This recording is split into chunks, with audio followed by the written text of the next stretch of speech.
Memimpin bacaan doa dipersilakan. Kawalan Kawatan Sekali Tak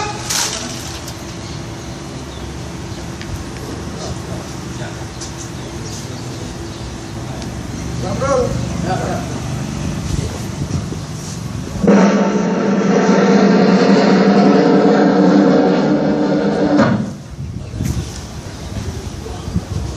Bismillahirrahmanirrahim. Amin.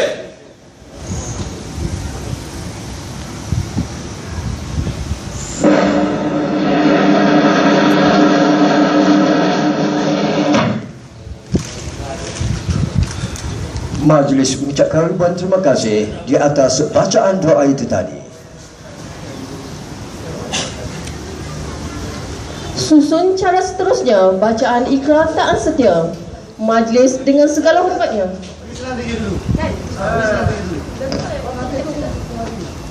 Baris Nazim.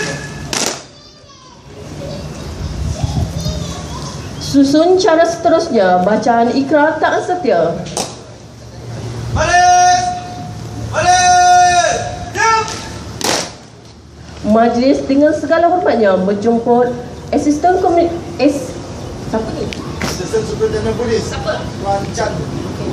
Untuk menyertai bacaan ikrar taat setia. Dipersilakan tuan. Kawalan Kawatan Sekali Tak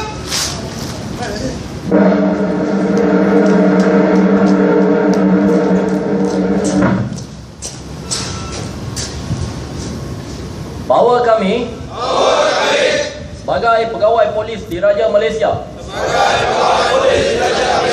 berikrar taat dan setia kepada raja dan negara, perlembagaan dan undang-undang, kod etika serta pucuk pimpinan Polis Diraja Malaysia. Dan kami berikrar akan komited untuk berkhidmat melindungi negara, bekerjasama dengan masyarakat dalam mengekalkan undang-undang dan ketenteraman awam. Bahawa kami rakyat Malaysia berikrar akan menumpukan seluruh tenaga